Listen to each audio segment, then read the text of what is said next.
What's up, you guys? It is our first Q&A session, and I'm excited because I pretty much designed or included these Q&As because number one, I wanted it to be an opportunity for some one-on-one coaching. Um, because I know a lot of you guys may not have access to trainers, or a lot of people are charging if you want to ask questions and stuff like that. So I really wanted you guys to have an opportunity to ask questions that are specific to you. And so I wanted to include them every week as we continue on with like our lessons and stuff like that. I think that um, you guys will have more questions, but that was just my idea. If we see in the coming weeks that, there's not a lot of participation or the replays aren't really being watched, then we'll take it out and substitute it for something else that is more valuable for you guys. But I want you guys to know that please use this opportunity to ask specific questions. You can drop them in the comments under the post that I post every week.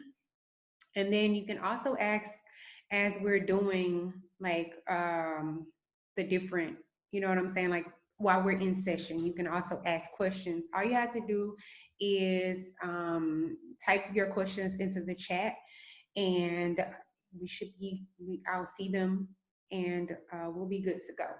There weren't any questions today under the comment section, but I still wanted to use this opportunity to give you guys some type of valuable information.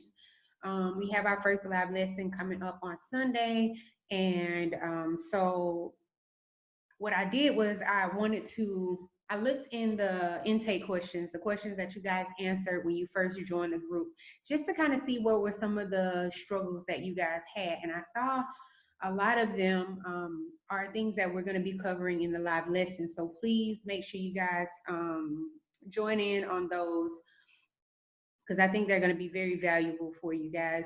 But I also saw a common theme, and that was kind of like how to stay consistent and committed in this process. So what I want to do today is kind of talk about that. And as I was looking at that whole theme of consistency, I want to be more committed and that type of thing, I started to think about, well, what are some things that people do on a daily basis that they're committed to and they're consistent with, even when it may take making some sacrifices, or even when it's not always fun, even when you have to maybe rearrange your schedule, or things like that. What are some things that people are pretty consistent with on a daily basis? And when I was thinking about it, it was obvious. People go to work, even though it's not fun. Sometimes even when they're sick, people go to work. And so I was thinking, like, so what's the difference in going to work and going to the gym? And I think that the main difference is the fact that you know the result you're going to get when you are consistent and you go to work. You're going to get a paycheck, right? But in the gym, many times there's so many variables. You're not really sure that one plan or something that you're doing is going to yield the results that you want. You're not really sure that you're going to get the dream body that you want. And so it like, of course, you're not going to be consistent and committed to a process that you're unsure about. And so I want you guys to see that there is a direct relationship with your belief and your faith in a process and consistency and commitment. So with that being said, if you want to be more committed and you want to be more consistent with the process, then you have to increase your belief in the process. And so what I want to do today is kind of just talk about some myths that may be adding to your uncertainty, because I really want you guys to have the belief part that you can actually achieve this this year, I really want that to be solid because, of course, we just saw that if you're not really sure about the results, the end results, you're not going to be committed. You're not going to stay consistent because you're like, man, I could be doing all this and nothing happens. And so I really hope that these things that I talk about will help with your belief. The first one is that one plan fits all. We see so many different fitness, you know, challenges or fitness plans, and I think that we're all searching for that one thing that works for everybody. Like that one thing that's gonna help us get to what we want. But in reality, you guys, I want you to understand that we are all different. Our bodies are all different. And so there is not one plan that is going to work for everybody. What I want you guys to learn in this group is that you have to pay attention to your body. You have to design something for you that works for you.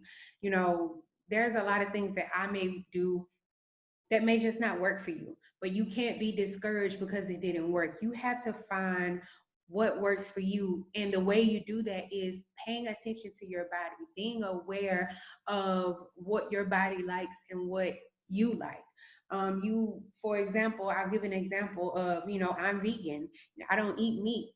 I don't eat dairy. And there are some reasons for that. One of the reasons is that I was diagnosed with lupus, which is an autoimmune disease. And a big thing that I struggle with is inflammation. It causes my joints and stuff to be inflamed and hurt and stuff like that. Well, before I stopped eating meat, I took dairy out of my diet, and I felt so much better. And so I'm not saying that, okay, guys, in order for you to look like me, you have to not eat meat. That's not it. That is not going to work for everybody. Another example is cardio. There are some people I saw, I love their body, and I was like, oh, I'm gonna figure out what they do. And what they did was like do cardio 5 times a day. They ran 4 miles or whatever. I tried it, and you guys, I lost every curve I thought I had. I mean, it was bad. So my body is very sensitive to cardio, so I don't do a lot of cardio. But I had to figure that out on my own, like with trial and error and figuring out what works for my body. So I want you guys to know that everything is not going to work for everybody. And I don't want you guys to look at a certain person and say, oh, I want a body like them, so let me figure out what they're doing and let me mimic exactly what they're doing. And when it doesn't work for you, you get discouraged and you give up because it didn't work. One plan doesn't fit all with the health and fitness. The next thing is that your body type depends on your family genes. This was a huge one for me because I felt like, everybody had always told me that, oh, you're going to be shaped up just like your mom, or you're going to be shaped up just like the other women in your family. And so I thought that, I can go to the gym, but I'll never achieve that because that's just not in my genes, or whatever. That is so not true. And there are plenty of science that proves this. Genes do play a role. You are more like you're predisposed to certain things, certain traits, but genes are not the determining factor in your body shape or your health. Just because your mom looks a certain way or your mom has a certain disease doesn't mean that you are going to get that same disease or you have to have that same look. I think that's one of the main things with diseases. For a while, we thought things like diabetes and high blood pressure and all of those things were it ran in the family, but we've now come to see that it really wasn't that it ran in the family. Eating habits run in the family. Your mom cooks a certain way, your mom eats certain foods, she feeds it to the family, so you start to like that, and then you do the same thing to your kids, and so those eating habits produce certain diseases, and so that is why it looked as if certain diseases ran in the family, but it was just eating habits. So if you change what you eat and what you intake in your body and the things that you do and the exercises that you do, you can produce different results. So I think this is also a good a good point to say that you can also teach your kids different habits and introduce, you know, change the trajectory of their future by changing what you do and the habits that you have right now. You have the power to do that, so don't underestimate that. The other thing, another one is that sculpting your body is hard. You guys, it really, really isn't. I know it's a lot of information out there, but sculpting your body, losing weight, gaining weight, it's a numbers game.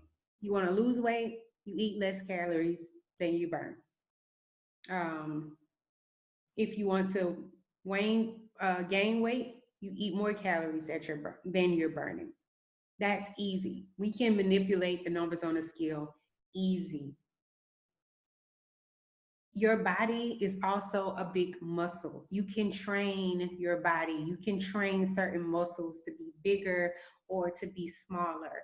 It's really, really simple. Once you figure out your body and what your body likes and how your body responds. But in order to do that, you have to keep track of those things. You have to try things, and you have to, manage those things and keep up with the results so you know what works and what doesn't work.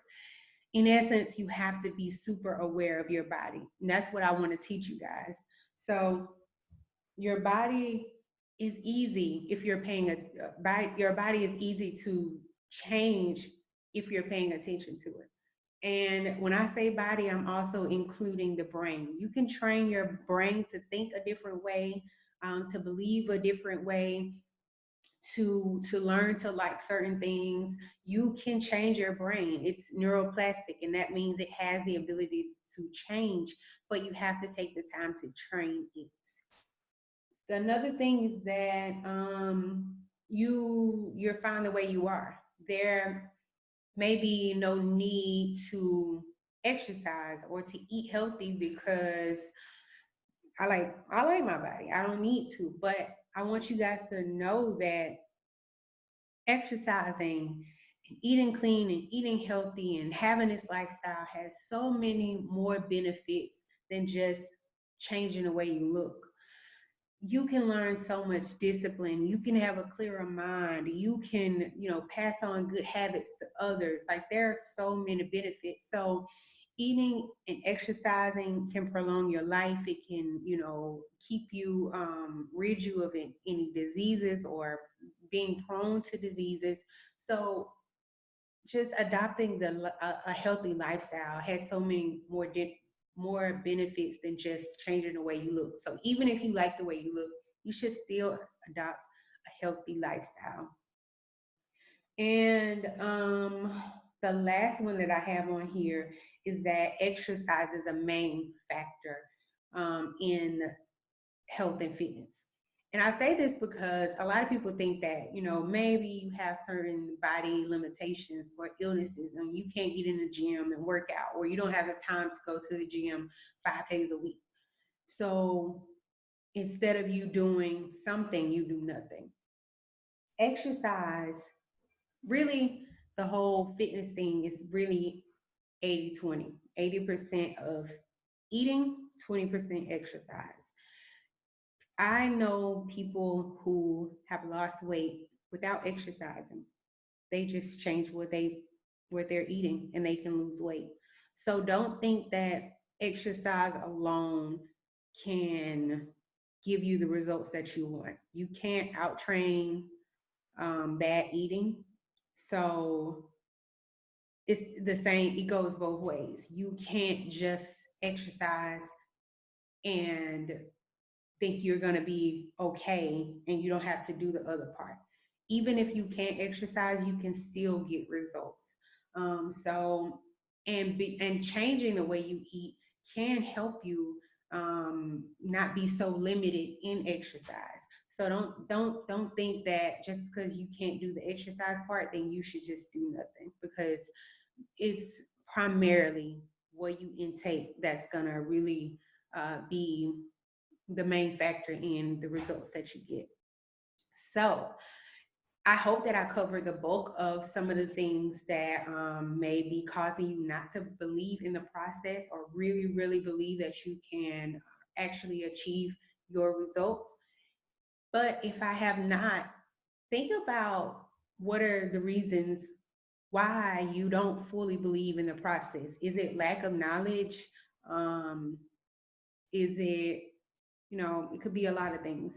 But if I didn't cover something, please type it in this replay, because I love to know more about what's causing the uncertainty, because I think that I could probably help out with that.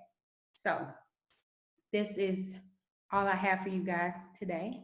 We didn't have anybody join in or with any other like questions, so I'm gonna go ahead and sign off. But I hope you guys enjoyed, and I hope this really helped in some sense. You guys can do this. If I did it, I know you can do it. And I did it with limitations. My knees were bad, but as I continue the process, you guys, my whole body felt better. So I really want you guys to know you can do this. Despite what other people have told you, you can do it. One size doesn't fit all. I'm going to teach you everything you need to know to kind of design your own personal plan. And I'm excited about the process. So if you have any other questions, guys, let me know. Otherwise, I'm out. Talk to you guys later.